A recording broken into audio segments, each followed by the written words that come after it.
Olá, meus amigos, olá, minhas amigas do Legislação Integrada. Aqui quem fala é o professor Bruno Valente. Nossa conversa de hoje é sobre o informativo de número 1161 do STF. E a boa notícia é que já é o penúltimo informativo do STF do ano, tá? Depois desse tem mais um e depois só em fevereiro. Olha só que maravilha. E antes de começar aquele convite, se inscreve no nosso canal, seja no Spotify, Deezer, Apple Podcasts, Google Podcasts ou no YouTube, e ativa o sininho para ficar sabendo sempre que tiver conteúdo novo. Nos segue também no Instagram, @legislação_integrada, onde todo dia tem novidade. E deixa aquele like, compartilha com aquele amigo e também nos avalia com 5 estrelas no Spotify. Tudo isso ajuda demais.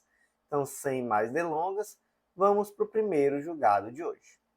O primeiro julgado foi inserido na Constituição Federal e o destaque ficou da seguinte forma: são constitucionais, pois não violam o devido processo legislativo, tampouco os princípios da isonomia tributária, da livre concorrência, da uniformidade geográfica, as normas que alteram o marco regulatório das zonas de processamento de importações, são as ZPS, com o objetivo de modernizá-lo para promover o desenvolvimento socioeconômico do país.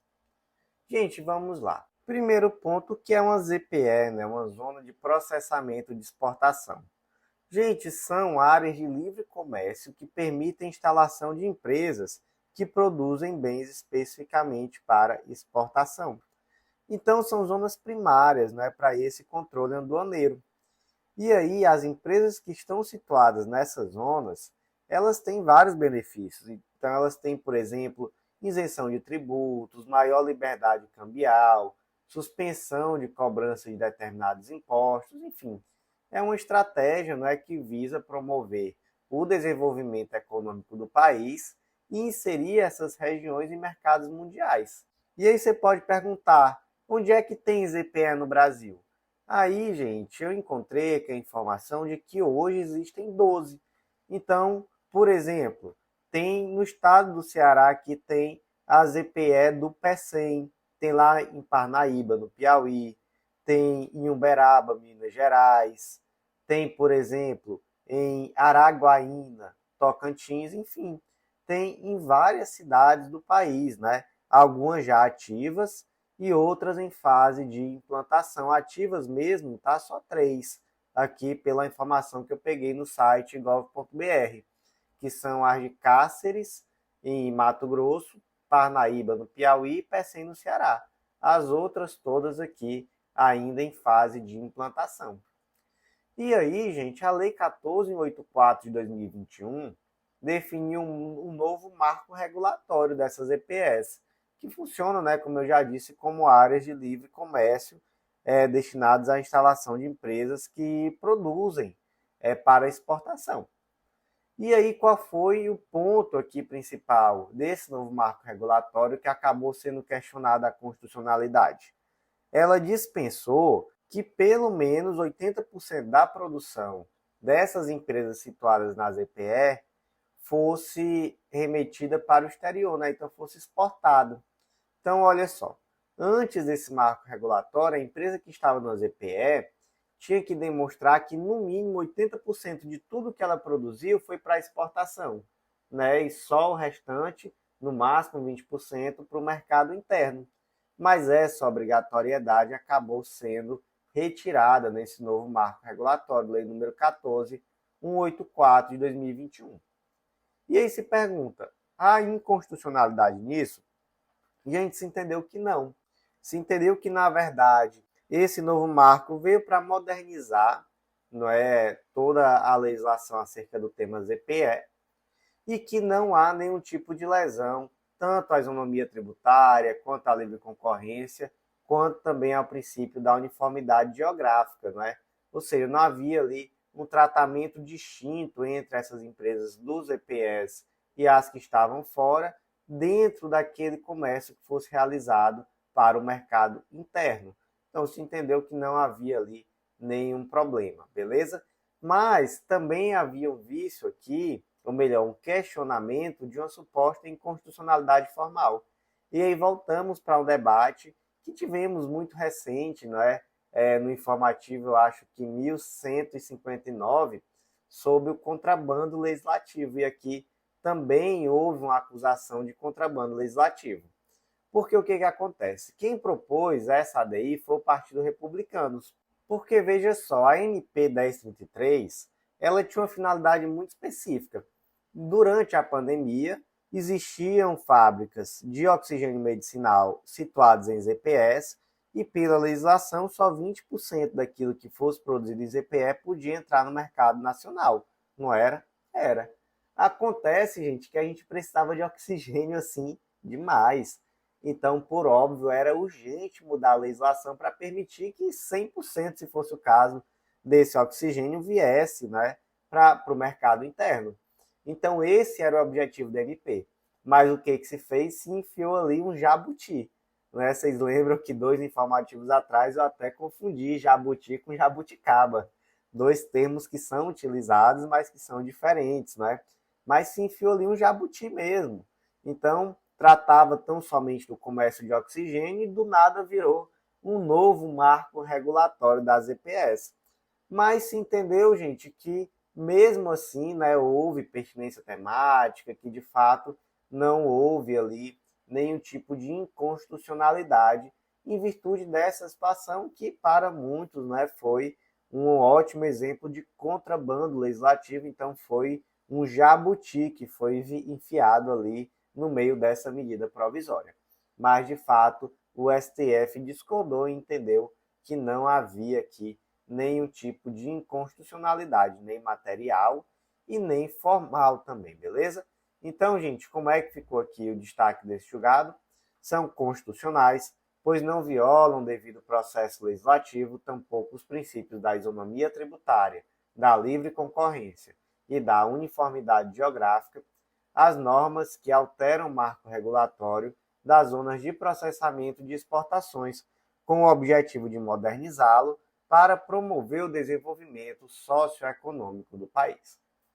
Próximo julgado de hoje, gente, também foi inserido na Constituição Federal e o destaque ficou da seguinte forma: é constitucional, pois não usurpa a competência de iniciativa legislativa do chefe do Poder Executivo em matéria de organização e funcionamento da administração pública local, a competência legislativa privativa da União e a autonomia do Ministério Público, lei municipal de origem parlamentar, que estabelece políticas públicas voltadas ao combate à alienação parental na respectiva localidade. Bora lá, gente. Que lei é essa? É a Lei 10.509 de 2020 do município de Santo André, São Paulo, e determina basicamente a criação de políticas públicas voltadas ao combate à alienação parental. Qual o objetivo da lei? Conforme está expresso, não é? É trazer concretude aquilo que está previsto na Lei 12.318 de 2020, conscientizando a população e evitando, né, ao máximo possível a prática de alienação parental. E aí se pergunta, se trata de uma lei inconstitucional? Não, gente, não se trata não. Até porque nós estamos aqui na competência municipal de suplementar a legislação federal e a estadual no que couber. Então, o ponto aqui é esse, tá? A legislação de competência suplementar. E não há, gente, aqui nessa lei, nada que vá de encontro ao que está previsto na legislação federal, lei número 12.318 de 2010. Na verdade, se trata de uma iniciativa que busca trazer concretude. Então, não há inconstitucionalidade nesse ponto. Então, não há vício à competência privativa da União, já que se está na competência suplementar do município. Também não há vício em virtude de suposta reserva de iniciativa, porque não é o simples fato da legislação trazer um aumento de despesa que vai fazer com que sempre seja de iniciativa do Poder Executivo, até porque tudo traz despesa em algum nível, né, gente? Se fosse também levar isso a ferro e fogo, tudo seria de iniciativa privativa do chefe do Poder Executivo. Então, essas hipóteses que limitam a iniciativa parlamentar estão expressamente previstas no artigo 61 e aqui não é o caso. E aí o outro ponto, não é, é que simplesmente se busca concretizar a legislação federal, como nós já trouxemos. E por último, há uma previsão de que as ações governamentais serão desenvolvidas em conjunto com o Ministério Público. Gente, isso por si só viola a autonomia do Ministério Público?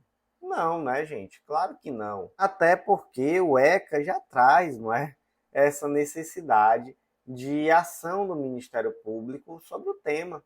Então, na verdade, não tem nada aqui que difira muito daquilo que está na legislação federal. Então, somente se traz concretude mesmo. Portanto, como é que ficou o destaque? É constitucional e não usurpa a prerrogativa de iniciativa legislativa do chefe do Poder Executivo em matéria de organização e funcionamento da administração pública local, a competência legislativa privativa da União ou a autonomia do Ministério Público, lei municipal de origem parlamentar que estabelece políticas públicas voltadas ao combate à alienação parental na respectiva localidade. Antes de seguir em frente, aquele convite bem rápido hoje, já que o informativo é pequeno, o convite também é rápido. Acesse legislaçãointegrada.com.br e vem conhecer o Clube da Lei, nosso clube de membros que dá acesso a todos os nossos materiais e a mais de 100 planos de leitura. Tudo que você precisa para um estudo completo, atualizado e organizado de lei seca e jurisprudência. A gente vai ser um baita diferencial nos seus estudos. É super acessível o valor, parcelado, dá 30 e um pouquinho reais por mês, gente. Então, super acessível mesmo, especialmente dentro daquilo que entrega, beleza? Vem fazer parte, que eu te aguardo. E vem também conhecer a Editora Integrada, vem publicar com a gente. Você vai ver que é mais fácil do que você imagina e que vai ser um baita diferencial em uma futura prova de títulos. Então, sem mais delongas, o último julgado de hoje foi inserido no Código Tributário Nacional, destaque da seguinte forma: é constitucional e não viola os princípios da vedação do confisco, da capacidade contributiva e da livre iniciativa e da reserva de lei complementar. O inciso 2 do parágrafo único do artigo 32 do Decreto-Lei 37 de 66, com a redação dada pelo artigo 77 da MP 215835 de 2021, que estabelece a responsabilidade solidária pelo pagamento do imposto de importação do representante no Brasil do transportador estrangeiro. Professor, explique aí mesmo, porque só lendo dá dor de cabeça. É um negócio de um monte de número, um monte de lei diferente, dá mesmo, né? É melhor explicar aqui o que se trata. Basicamente, gente, o Decreto-Lei 37 de 1966 trata sobre imposto de importação. E aí, nos termos do artigo 32 desse artigo, quem que é responsável pelo imposto de importação? Tanto o transportador, quando transportar mercadoria procedente do exterior ou sob controle aduaneiro, inclusive em percurso interno, e também o depositário, que assim é considerada qualquer pessoa incumbida da custódia da mercadoria sob o controle aduaneiro. E aí, gente, o parágrafo único desse dispositivo do artigo 32, ele prevê hipótese de responsabilidade solidária. Então, o que foi impugnado aqui, para ser mais exato, foi o inciso 2, que determina que é responsável solidário pelo tributo o representante no país do transportador estrangeiro. Então, imagina que a empresa de transporte está trazendo a mercadoria, ela é responsável pelo tributo, mas aquele representante no país dessa transportadora também é responsável solidariamente. Gente, isso é constitucional? Gente, isso é sim.